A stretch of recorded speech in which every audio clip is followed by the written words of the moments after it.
Bien, bonjour. Alors, dans cette vidéo, on va corriger l'exercice de synthèse numéro 2. Vous vous souvenez, c'est un exercice, alors j'avais déjà donné l'énoncé à la fin de la dernière vidéo qui concernait l'exercice de synthèse numéro 1. Donc là, on va corriger, dans cette vidéo, je vais corriger l'exo de synthèse numéro 2. Alors, il ne faut pas hésiter, bien sûr, c'est une vidéo, donc il ne faut pas hésiter à faire pause à tout moment pour bien assimiler la correction, pour réfléchir sur un point de la correction. N'hésitez pas, c'est une vidéo, donc faites pause à tout moment, il ne faut pas hésiter. Alors, vous vous souvenez, il s'agissait de travailler avec la fonction f de x égale 8 cosinus moins 4x plus pi sur 3 plus 1. Je répète, 8 cosinus moins 4x plus pi sur 3 plus 1. Voilà, c'est cette fonction-là qu'on va étudier dans cet exo de synthèse numéro 2. Alors, dans la première question, il s'agit de démontrer que f est pi sur 2 périodique, c'est-à-dire que sa courbe se répète tous les pi sur 2. Alors, on a déjà fait ça plein de fois, il faut donc démontrer une égalité, l'égalité f de x plus pi sur 2 égale f de x. Voilà, c'est ça la méthode, ça sera celle-ci, c'est ça qu'on va appliquer. Donc, première question, réponse, la correction, je pars de f de x plus pi sur 2, je pars de f de x plus pi sur 2 et je vais bricoler jusqu'à ce que j'arrive à la fin à f de x. C'est-à-dire que je retombe sur mes pattes, il faut retrouver f de x, c'est-à-dire ceci. Il faut retrouver ceci. Bon, et bien c'est parti. f de x plus pi sur 2. C'est égal à quoi? Là-dedans, je vais remplacer x par x plus pi sur 2. C'est un jeu de remplacement. Donc ça va faire 8 cosinus moins 4. Donc au lieu de x, ça me donne x plus pi sur 2. Plus pi sur 3, il ne faut pas l'oublier, et le plus 1, il ne faut pas oublier non plus. Voilà ce que ça me donne lorsque je remplace x par x plus pi sur 2. Je poursuis, le but, je rappelle, c'est d'arriver à f de x, c'est-à-dire exactement la même chose que ça. Alors, là-dedans, je vais développer, je ne peux pas faire autre chose, ça fait 8 cosinus moins 4x. Alors, moins 4 fois pi sur 2, alors on va aller un peu plus vite que la dernière fois. Moins 4 fois pi sur 2, directement, ça fait moins 4 pi sur 2, c'est-à-dire moins 2 pi. Moins 4 pi sur 2, ça fait moins 2 pi, après simplification. Le plus pi sur 3, qu'il ne faut pas oublier, et le plus 1 qui se situe à côté. Ça fait. Alors là-dedans, il ne faut surtout pas faire ce calcul-là, non, parce qu'on va exploiter le 2pi. On sait que lorsqu'on a un 2pi à l'intérieur d'un cosinus ou d'un sinus, il faut l'exploiter, je peux l'enlever à cause de la 2pi périodicité de cosinus et de sinus, d'accord? Donc ce que je vais faire, je vais le mettre de côté, ça va faire 8 cosinus moins 4x plus pi sur 3, je les mets ensemble. Je les mets même entre parenthèses pour indiquer le regroupement que je fais, moins 2pi plus 1. Donc là, je me retrouve avec une forme cosinus de quelque chose moins 2pi. Alors, cosinus de quelque chose moins 2pi, c'est comme cosinus de ce quelque chose. Parce que faire plus de pi ou moins de pi, ça revient au même, vu que le cosinus est 2pi périodique. La fonction cosinus est 2pi périodique. Donc, cosinus de quelque chose plus ou moins d'ailleurs, moins de pi, c'est pareil que plus de pi, vu que ça consiste à faire un tour dans l'autre sens, mais on s'en fiche, c'est pareil, c'est un tour complet, je retombe sur mes pattes. Donc, cosinus de ça moins de pi, c'est comme cosinus de ça. C'est-à-dire que je peux me permettre d'enlever le moins de pi, à cause de la 2pi périodicité de cosinus. Donc, ça va faire 8 cosinus de ça. Le moins de pi disparaît à cause de la 2pi périodicité, plus 1. Alors, il faut justifier, car cosinus de grand x, c'est-à-dire quelque chose, ça peut être n'importe quoi. Ici, c'est moins 4x plus pi sur 3, mais grand x signifie n'importe quoi. Moins de pi, alors je vais mettre plus ou moins de pi, c'est la même chose que cosinus grand x. D'accord? Je vais mettre plus ou moins de pi. Que vous fassiez plus ou moins de pi, c'est pareil, c'est un tour dans un sens comme dans l'autre. Donc ça fait cosinus de grand x. D'accord? Et ceci, tout ça, là, vous l'aurez remarqué, c'est en fait la fonction de départ, c'est-à-dire celle-ci. c'est cosinus, c'est la fonction f de x, ok? Donc j'ai démontré quoi? J'ai démontré que f de x plus pi sur 2, c'était la même chose que f de x. Bah, mathématiquement, ça veut dire que la fonction f est pi sur 2 périodique. Donc, f est pi sur 2 périodique. Sa courbe se répète tous les pi sur 2. Ok? Bien.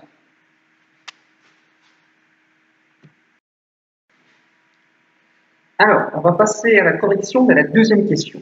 La deuxième question consiste à calculer f' de x, la dérivée de cette fonction, de la fonction f de x. Alors, la fonction f de x, c'est celle-ci. Je vais peut-être la réécrire ici dans la partie correction.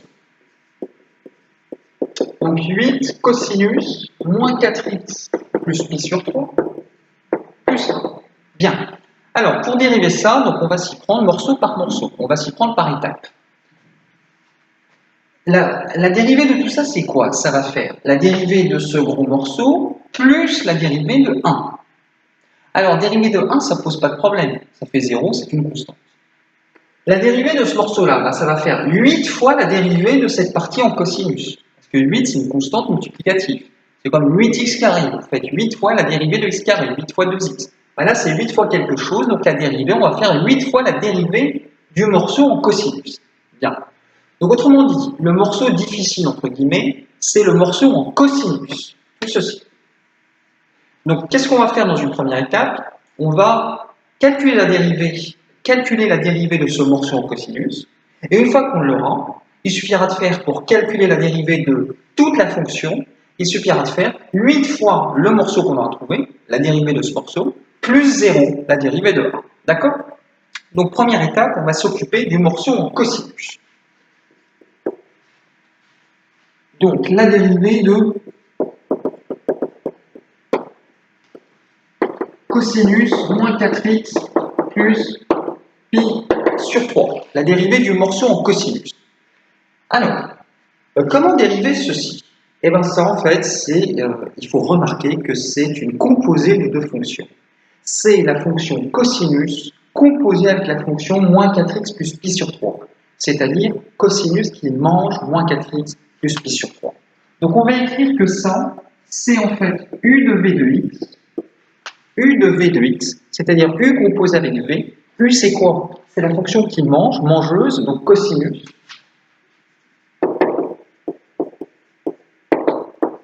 Et v, c'est quoi? C'est la fonction qui se fait manger par cosinus, c'est-à-dire moins 4x plus pi sur 3.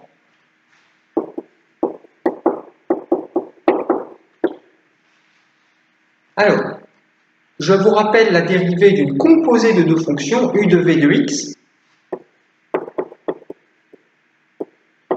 Alors, dérivée de u de v de x, c'est en fait v' de x fois u' de v de x. D'accord? U v' de x, pardon, fois u' de v de x. Ça, c'est la dérivée d'une composée. Donc, vous voyez qu'on a besoin, donc une formule à connaître par cœur, évidemment. Alors, que vous reverrez l'an prochain. Vous allez vous en servir de cette formule.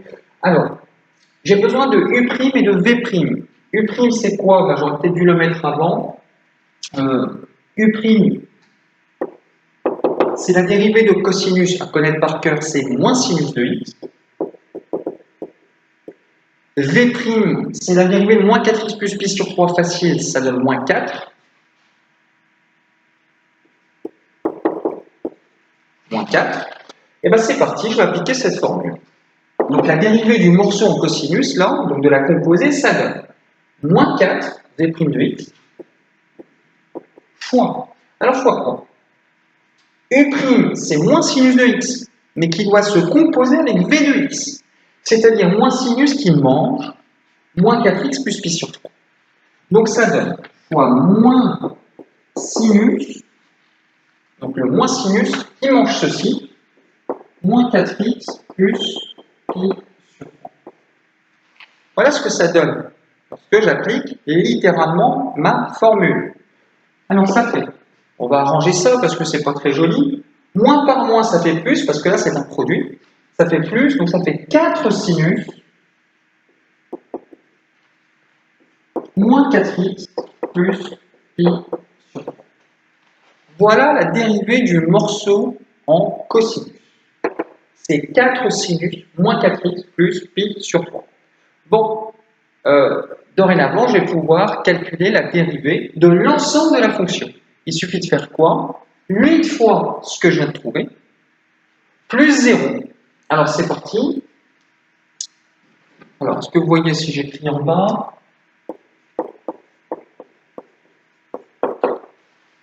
Je pense que oui. Alors, la dérivée de f de x, c'est 8 fois ce que je viens de trouver. Donc, 8 fois 4 sinus moins 4x plus pi sur 3 plus 0. D'accord? Bon, on va arranger tout ça. Ça fait 8 fois 4, 32. 32 sinus de moins 4x plus pi sur 3.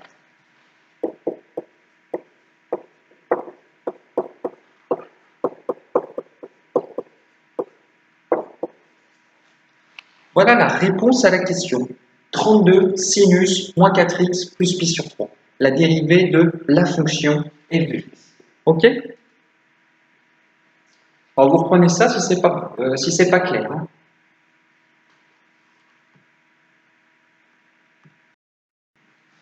Bien, alors maintenant on va corriger la question 3a. Question 3a, il s'agit de résoudre une inéquation sinus de moins 4x plus pi sur 3 supérieur ou égal à 0. Je répète, sinus moins 4x plus pi sur 3 supérieur ou égal à 0. Résoudre cette inéquation. Pareil, on l'a déjà fait. Alors, je vais réécrire cette inéquation. Sinus moins 4x plus pi sur 3 supérieur ou égal à 0. Alors, là, je vais faire un sinus. Je cherche quand est-ce qu'un sinus est positif. Alors, on le sait ça. Un sinus, il est positif pour les valeurs comprises entre 0 et pi. Lorsqu'on ne s'en souvient pas, il suffit de se référer au cercle trigo. Hein. Au brouillon, vous faites un petit cercle trigo.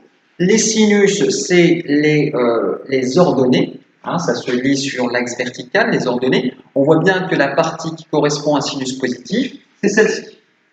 C'est-à-dire toutes les valeurs comprises entre 0 et pi.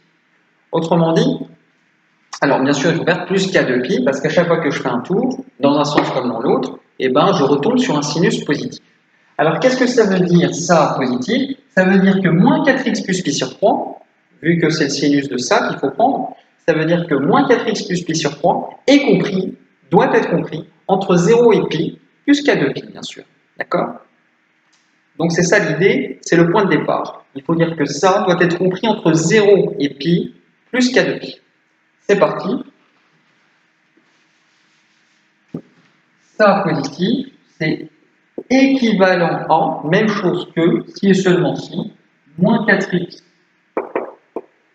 plus pi sur 3 doit être compris entre 0 et pi, plus k de pi.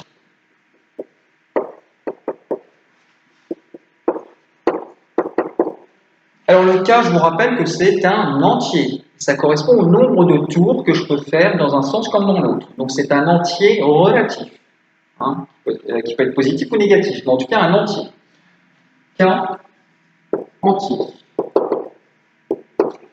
Bien, alors le but c'est d'encadrer x. C'est ça, résoudre une équation, c'est trouver les x. Donc on va chercher à encadrer x. Alors c'est parti, on va y aller par étapes. On va déjà se débarrasser du plus pi sur 3. Pour ça, il suffit de faire moins pi sur 3, d'enlever pi sur 3 à gauche, au milieu et à droite. Donc l'étape de là, on va faire moins pi sur 3.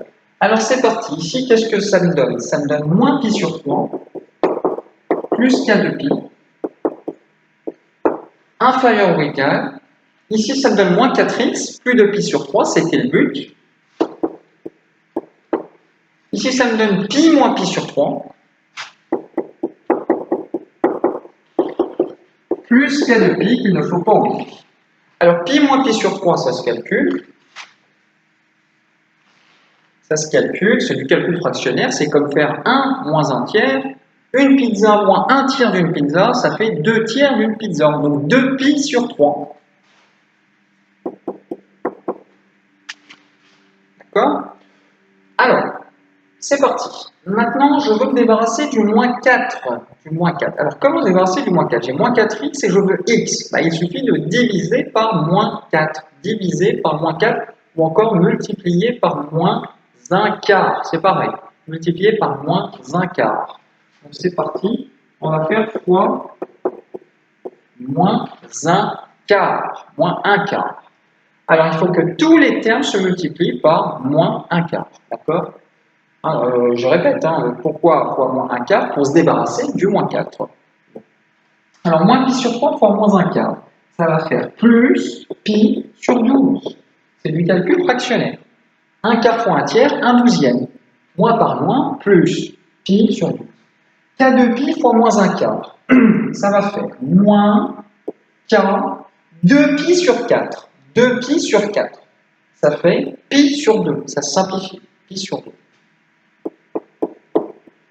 Je vais un petit peu vite, mais vous pouvez refaire les calculs. 2pi divisé par 4, ça fait pi sur 2 après simplification. Alors, les inégalités, vous le savez, lorsqu'on multiplie par un nombre négatif, il ne faut pas tomber dans ce piège, les inégalités changent de sens. Les inégalités changent de sens. Moins 1 quart est négatif, donc supérieur ou égal et non plus inférieur ou égal. Moins 4x devient x, c'était le but. Supérieur ou égal, changement de sens des inégalités. 2pi sur 3 fois moins 1 quart. Bah, c'est comme faire moins 1 quart fois 2 tiers, ça fait moins 2pi sur 12. Moins 2pi sur 12.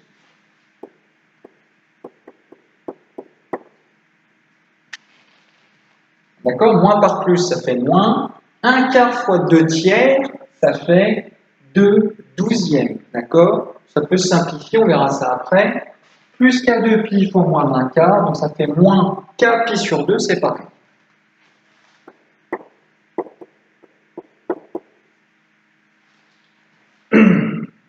Bon, j'espère que c'est clair. Je vais réécrire l'inégalité dans l'autre sens parce que c'est plus joli. Donc ça fait x, c'est-à-dire du plus petit au plus grand, donc du plus petit au plus grand.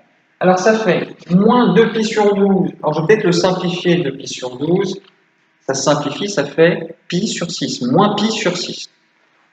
Ça, c'est moins pi sur 6, ça simplifie. Donc, ça fait moins pi sur 6, moins k pi sur 2. Voilà pour cette partie.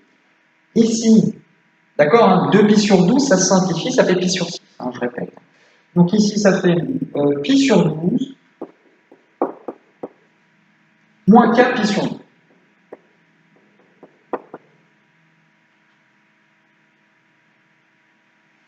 Voilà la réponse à la question. La réponse à la question, c'est ça. Où est-ce que sinus de moins 4x plus pi sur 3 est positif? Et bien pour tous les x compris entre moins pi sur 6 et pi sur 12, moins k pi sur 2 de chaque côté. D'accord? Ça, c'est la bonne réponse. Alors, c'est une réponse un petit peu abstraite. Donc, ce qu'on va faire, on va faire ce qu'on a déjà fait plusieurs fois. On va faire une petite illustration graphique qui permet d'illustrer cet encadrement. En fait, ça, qu'est-ce que ça veut dire? Excusez-moi. Qu'est-ce que ça veut dire, ça? Là, on est en train de dire qu'il s'agit des x compris entre l'intervalle moins pi sur 6, pi sur 12, c'est l'intervalle de référence, que je peux translater dans un sens comme dans l'autre, autant que je veux, de pi sur 2. Pi sur 2. Donc, intervalle de référence moins pi sur 6, pi sur 12, que je peux translater de pi sur 2, autant que je veux. Donc, une petite illustration graphique. Alors, je vais peut-être la faire au-dessus. Ça va être peut-être plus clair. Je vais la faire ici.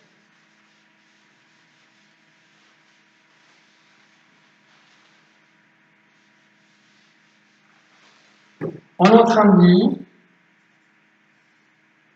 que entre moins pi sur 6 et pi sur 12,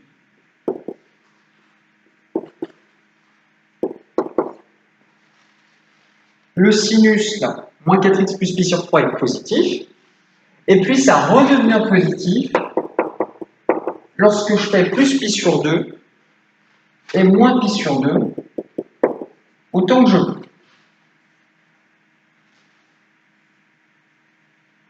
Donc ici, j'obtiens moins pi sur 6 plus pi sur 2, pardon. Pi sur 12 plus pi sur 2, cette extrémité plus pi sur 2, ça redevient positif. Ici, j'aurai pi sur 12 moins pi sur 2, moins pi sur 6, moins pi sur 2. Je pourrais continuer. Si je poursuis, j'obtiendrai moins pi sur 6 plus 2 pi sur 2. 2 fois pi sur 2, et puis pi sur 12 plus 2 fois pi sur 2. Moins pi sur 6 plus 3 pi sur 2, pi sur 12 plus 3 pi sur 2, etc., etc. Voilà, phénomène de translation.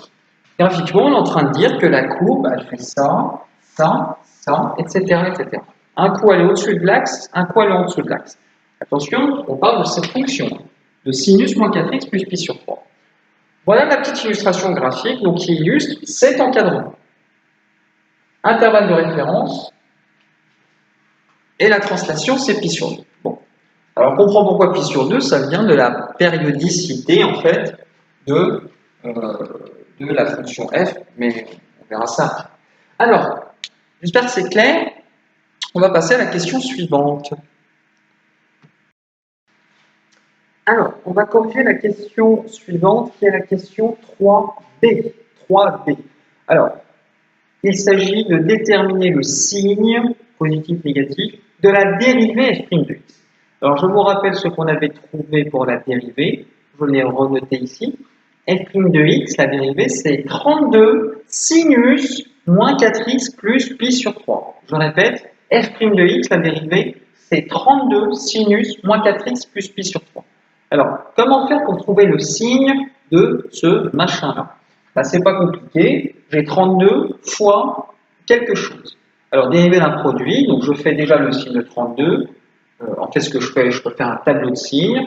Une ligne pour 32, une ligne pour la partie en sinus, le deuxième facteur du produit, et puis une ligne pour le produit. Et j'appliquerai la règle du signe d'un produit, plus par moins, etc. etc. D'accord? Je répète, une ligne pour 32, une ligne pour le deuxième facteur, le sinus moins 4x plus pi sur 3,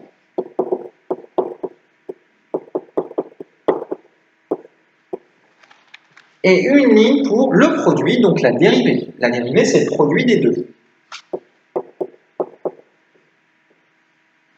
Bien. Alors en fait, le 32 ne sert pas à grand-chose. C'est une constante, c'est positif, donc ça ne change pas le signe du sinus. Donc, en fait, je n'étais pas obligé de le mettre, puisque le 32 n'a pas d'impact sur le signe. Mais c'est quand même important de le prendre en compte, parce que s'il avait été négatif, c'est-à-dire si j'avais eu moins 32 sinus moins 4x plus pi sur 3 pour la dérivée, et ben à cause du moins 32, le signe de la dérivée aurait été impacté. Mais là, je le mets quand même, hein, juste par principe méthodologique. Alors, 32 est toujours positif, pas de souci. Alors, le signe de sinus moins 4x plus pi sur 3, c'est quoi son signe? Alors, vous vous souvenez, dans la question 1, la question précédente, on vous a demandé justement de résoudre l'inéquation sinus moins 4x plus 3. C'était la question précédente. Sinus moins 4x plus 3 supérieur ou égal à 0. C'était ça qu'on vous a demandé de résoudre. Et on a trouvé justement que ce sinus, moins 4x plus pi sur 3, il est positif sur ces intervalles-là, les intervalles pleins. C'est pour ça que j'ai laissé l'illustration graphique, parce qu'on va s'en servir. Alors, mais là, ce que je veux, c'est le signe sur 0 pi sur 2. Je veux seulement le signe sur 0 pi sur 2. Autrement dit, il suffit de localiser 0 et pi sur 2 là-dedans. Alors, c'est pas très difficile, je pense. Où se situe le 0? Le 0 se situe entre moins pi sur 6 et pi sur 2. Normal, négatif, positif, donc le 0 quelque part entre les deux. Pas forcément pile poil au milieu, mais ça on s'en fiche. Où se situe le pi sur 2, l'autre extrémité? Alors, ici regardez voir, vous avez pi sur 2 moins quelque chose, pi sur 2 plus quelque chose. Il est entre les deux le pi sur 2, quelque part entre les deux. On vous demande quoi? On vous demande ceci. Donc, qu'est-ce que ça va faire? Ça va faire plus, moins, plus, positif, négatif, positif. Intervalle plein, intervalle vide, intervalle plein. C'est parti, je dois placer pi sur 12. Et je dois placer cette valeur-là, alors à calculer. À calculer, ça fait moins pi sur 6 plus pi sur 2. Alors, moins 6e plus 1 demi, ça fait moins 1 6e plus 3 6e. Ça fait 2 pi sur 6 pi sur 3. Je trouve pi sur 3, j'espère que je ne me suis pas trompé. Je répète, moins 1 sixième, moins pi sur 6 plus pi sur 2, je mets tout sur 6. Ça fait moins pi sur 6 plus 3 pi sur 6. Ça fait 2 pi sur 6, pi sur 3 lorsque je simplifie. Je pense que je ne me suis pas trompé.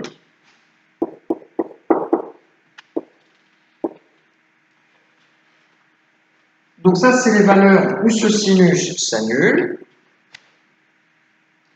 Alors, plus, moins, plus, moins, plus. 32, bah, c'est une constante positive, c'est toujours positif.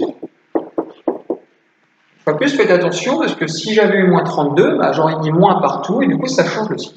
Alors, plus par plus, c'est un produit, donc plus, moins et plus. Très bien. Voilà la réponse à la question. Le signe de la dérivée sur 0 pi sur 2, eh ben c'est plus, moins, plus, avec valeur de changement de signe, pi sur 12 et pi sur 3. C'est clair? Alors, pendant que j'y suis, on va enchaîner, parce qu'on se sert de ça en fait, on va enchaîner avec la question C. La question C, c'est quoi? C'est trouver les variations, le tableau de variation de la fonction f. Alors, f, c'est la fonction de départ, hein, c'est celle-ci. Trouver ces variations sur 0 pi sur 2. Alors, on sait comment ça marche, on procède très souvent comme ça au lycée. Pour trouver les variations d'une fonction, on se sert de la dérivée, plus précisément du signe de la dérivée. Je vous rappelle une propriété, là où la dérivée est positive, la fonction est croissante, et là où la dérivée est négative, la fonction est décroissante. Alors là, justement, ça tombe bien, j'ai le signe de la dérivée, plus, moins, plus moins, plus pour la dérivée. Donc pour la fonction, qu'est-ce que ça va donner? Ça va donner croissante, décroissante et croissante. C'est parti, il suffit d'ajouter une ligne pour la question C. Une ligne pour les variations de f, donc croissante, décroissante et croissante. Croissante, décroissante, croissante. Voilà, ce que fait la courbe de la fonction f. Elle monte, elle descend et elle revient. Ok? Alors le tableau, attention, il n'est pas complet, il faut le compléter, les valeurs. Donc là, il faut mettre l'image de 0, l'image de pi sur 12, l'image de pi sur 3 et l'image de pi sur 2 par la fonction f et non pas la dérivée, s'il vous plaît.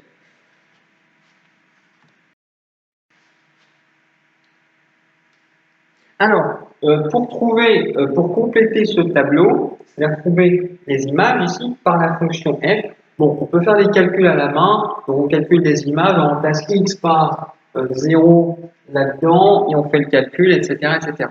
Ou sinon, il suffit de se servir du tableur de la calculatrice. Hein. Vous entrez votre fonction f dans le tableur et puis vous demandez les images des valeurs qui vous intéressent, donc 0, pi sur 12, pi sur 3 et pi sur 2. On peut se servir du tableur de la calculatrice. Mais par pitié, travaillez avec la fonction f, évidemment, et non pas avec la dérivée. La dérivée nous sert à trouver les variations, mais celle qui nous intéresse, la fonction qu'on étudie, c'est la fonction f. Très bien. Une petite remarque que j'avais déjà faite dans le premier exercice de synthèse. Ici, j'ai 5 et j'ai la même chose ici. Je retrouve 5 ici. Est-ce que ça, c'était prévisible? Alors, la réponse est oui. Pourquoi? Pourquoi est-ce qu'on retrouve la même valeur? Tout simplement parce que f, je vous le rappelle, elle est pi sur 2 périodique. C'était l'objet de la première question. Première question, montrer que f est pi sur 2 périodique. Autrement dit, vu que f se répète tous les pi sur 2, il est normal de retrouver pi sur 2 plus loin, la même image. En 0, l'image c'est 5. Pi sur 2 plus loin, donc en pi sur 2, je retrouve 5. C'est très cohérent. D'accord? Alors, j'espère que je ne me suis pas trompé au niveau des valeurs 9 et moins 7. Je trouve ça, mais après, voilà. J'espère qu'il n'y a pas d'erreur. Alors, on va passer à la dernière question. Il s'agit de déterminer une équation de tangente.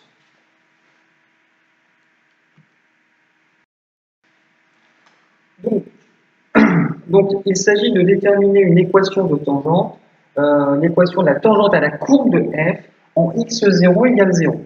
Là, c'est pas grave, on a déjà fait ça plusieurs fois. Il suffit d'appliquer la formule de l'équation d'une tangente que je rappelle. Donc, question 4. l'équation de la tangente, la formule générale, c'est y égale f' de x0. x0, c'est le point où on se place. Alors faites attention parce que certains profs l'appellent A, on peut l'appeler comme on veut. Bon, moi, je l'appelle x0, mais on peut l'appeler autrement. Donc x0, il faut juste savoir que c'est le point en lequel on prend la tangente. Donc f' de x0, facteur de x moins x0, plus f de x0. Bon, ici, x0 chez moi, ici, c'est 0. Alors, j'aurais pu prendre pi sur 2, pi sur 4, etc. Dans le premier exemple de synthèse, c'était une valeur différente. Ici, on se place en 0. Donc, f' de 0, x moins 0, c'est-à-dire x, en fait, on simplifiera à la fin, plus f de 0. D'accord? Je rappelle que l'équation de une tangente, c'est quoi? C'est votre courbe qui fait par exemple ceci, je dis n'importe quoi. On se place en 0, on cherche cette tangente-là, c'est-à-dire cette droite-là. Une tangente, c'est quoi? C'est la droite qui va embrasser votre courbe à ce niveau-là, au niveau de 0. D'accord? Donc nous, on cherche l'équation de cette droite-là, de cette tangente. Hein, il ne faut pas oublier ce que c'est. Et bien, les données par cette formule, donc là, il y a deux calculs à faire. Il y a l'image de f' il y a f' de 0 à calculer et f de 0 à calculer. Et bien, c'est parti. Alors, je vais commencer par f de 0. Ah bah, f de 0, en fait, c'est pas compliqué, on l'a déjà calculé dans le tableau de variation. D'accord? Vous vous souvenez, c'était la question précédente. Dans le tableau de variation, on a déjà calculé une image de 0, c'est 5. Alors moi, je vais quand même le refaire, juste pour le fun, comme vous dites. Alors, f de 0 égale, je vais reprendre ma fonction et je vais remplacer x par 0. 8 cosinus, moins 4 fois 0, plus pi sur 3, plus 1. Alors, ça fait 8 cosinus. Bon, on voit bien qu'ici, moins 4 fois 0, ça fait 0, donc il me reste pi sur 3, plus 1. Alors, cosinus pi sur 3, c'est une valeur remarquable, pi sur 3, donc le cosinus, vous devez le connaître par cœur, ça fait 1 demi. 8 fois 1 demi, ça fait 4, plus 1, ça fait 5. Et je retrouve le 5 de mon tableau de variation, 5. D'accord? Je calcule l'image de 0 par la dérivée, f' de 0. Alors, la dérivée, c'est 32 sinus moins 4x plus pi sur 3. On l'a déjà calculé. Donc, je remplace x par 0 là-dedans. Ça fait 32 sinus moins 4 fois 0 plus pi sur 3. Alors, moins 4 fois 0, ça fait 0. Il me reste pi sur 3. Donc, cette fois, je dois prendre sinus de pi sur 3. 32 sinus de pi sur 3. Alors, 32 sinus de pi sur 3. Sinus de pi sur 3, valeur remarquable, ça fait racine de 3 sur 2. D'accord? Bien les connaître par cœur. Vous les collez sur le mur de votre chambre, par exemple, et comme ça, vous pourrez les regarder tous les soirs avant de vous endormir. Alors, sinus pi sur 3, racine de 3 sur 2. 32 fois racine de 3 sur 2, ça fait en fait, alors 32 divisé par 2, ça fait 16, ça fait 16 racines de 3. 16 racines de 3. Voilà pour f' de 0. Ben, il n'y a plus qu'à remplacer dans ma formule pour trouver toute l'équation de la tangente. F' de 0, on a trouvé donc 16 racines de 3. Alors, x moins 0, c'est comme x, donc ça fait fois x. Fois x. Plus f de 0, plus 5. Et ben voilà l'équation de votre tangente. Ça, c'est le coefficient directeur. AX plus B, c'est A, c'est le coefficient directeur. Il vaut 16 racines de 3, la valeur exacte, hein, on ne prend pas de valeur approchée. Et ça, c'est l'ordonnée à l'origine, c'est-à-dire voilà, AX plus B, c'est-à-dire B. Voilà.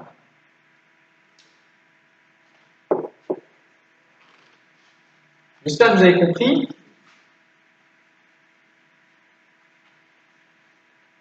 voilà, je ne vais pas embrouiller, je vais pas vous embrouiller. Donc 16 racine de 3, le coefficient d'acteur de la tangente, 5, l'ordonnée à l'origine. Voilà. Donc on voit bien, vu que le coefficient d'acteur il est positif, c'est une droite qui monte, etc. etc. Alors, vous vérifiez, hein.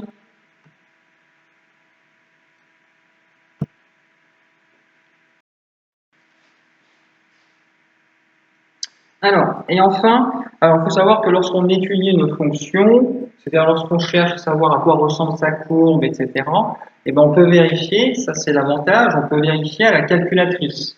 C'est-à-dire on peut vérifier l'allure de sa courbe, on peut regarder si ça correspond à ce qu'on a trouvé, c'est-à-dire au tableau de variation. On peut aussi vérifier la tangente, vu que c'est une notion graphique. Alors justement, pour vérifier ceci, qu'est-ce qui suit? Donc nous, ce qu'on va faire, on va vérifier notre tableau de variation. C'est-à-dire, est-ce que ça donne une courbe comme ça, qui monte, qui descend et qui remonte, et est-ce que la tangente est bonne? Alors si je veux vérifier ça, il faut déjà régler la bonne fenêtre sur votre calculatrice. Régler la bonne fenêtre, donc il faut aller dans le menu graphe, c'est graphique, régler la bonne fenêtre. Nous, on a étudié notre fonction entre 0 et pi sur 2. Entre 0 et pi sur 2. Donc x min et x max, ils vont de 0 à pi sur 2. OK? Ensuite, pour les y c'est verticalement. Il faut mettre quoi? Il faut mettre le minimum et le maximum. Ben, il faut se référer au tableau de variation, c'est-à-dire les images. On voit bien que le minimum de la fonction, c'est moins 7. Elle ne descend pas en dessous. Et ensuite, le maximum, c'est 9. Donc en fait, on peut mettre moins 7 et 9. Alors on peut même se donner un peu de marge, mettre par exemple entre moins 8 et 10. Un peu de marge, un peu de hauteur, d'accord? Mais pourquoi pas mettre tout juste ce qu'il faut, c'est-à-dire moins 7 et 9. Voilà, d'accord? Donc là, vous avez la bonne fenêtre pour visualiser votre courbe. Alors, qu'est-ce qu'il faut rentrer dans votre courbe? Il faut entrer, bien sûr, l'expression de la fonction f de x, c'est-à-dire celle-ci, la fonction de départ. Donc, vous rentrez ça dans y1 comme première fonction à visualiser, mais on va aussi vérifier la tangente, et pour vérifier la tangente, il faut rentrer l'équation de la tangente en deuxième fonction. 16 racine de 3x plus 5, hein, c'est ce qu'on avait trouvé. Voilà. Donc, il faut rentrer f de x et ceci dans cette fenêtre, et là, ça va vous donner une jolie courbe qui fait ça, ça et ça, à peu près, hein, avec une jolie tangente au niveau de l'origine. Voilà. Voilà pour aller vite, mais ça vous donne ça normalement à l'écran de la calculatrice. Donc, c'est cohérent avec ce qu'on a trouvé, les variations ainsi que l'équation de la tangente. D'accord? Alors, vous essayez de le faire, ce serait dommage de ne pas le faire. Et enfin, je finis par une remarque. Notre fonction, là, on l'a étudiée sur l'intervalle 0 pi sur 2. Alors pourquoi? Tout simplement parce que 0 pi sur 2 correspond à une période. N'oubliez pas que c'est une fonction pi sur 2 périodique. C'était l'objet de la première question. Qu'est-ce que ça veut dire? Ça veut dire qu'elle se répète tous les pi sur 2. Donc ça veut dire qu'en fait, il suffit d'avoir sa courbe, de savoir à quoi ressemble sa courbe sur une période donnée, par exemple 0 pi sur 2, pour ensuite la voir tout le temps. Parce qu'on sait que sur pi sur 2 et pi, donc les pi sur 2 suivants, elle va faire exactement la même chose. Elle va faire ça, ça et ça. Exactement la même chose. On sait aussi, etc., etc. Elle va se répéter tous les pi sur 2. Donc il suffit de la voir sur une période donnée pour la voir indéfiniment, dans un sens comme l'autre. D'accord?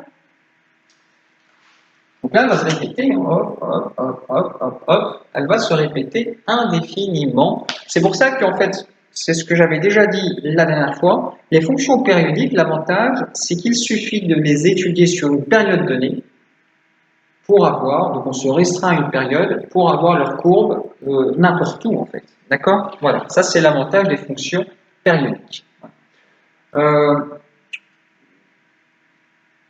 Aussi, on l'a étudié sur 0 pi sur 2, on aurait pu l'étudier sur pi sur 2 pi, sur moins pi sur 2, 0, etc. Ça aurait été pareil. L'important, c'est d'avoir une longueur égale à une période, ici pi sur 2, pour l'avoir ensuite indéfiniment. Ok? J'espère que c'est clair. Alors, la trigo est finie, on a fini. Reprenez ça, n'hésitez pas. Et voilà, quoi. Bon courage. Allez, au revoir.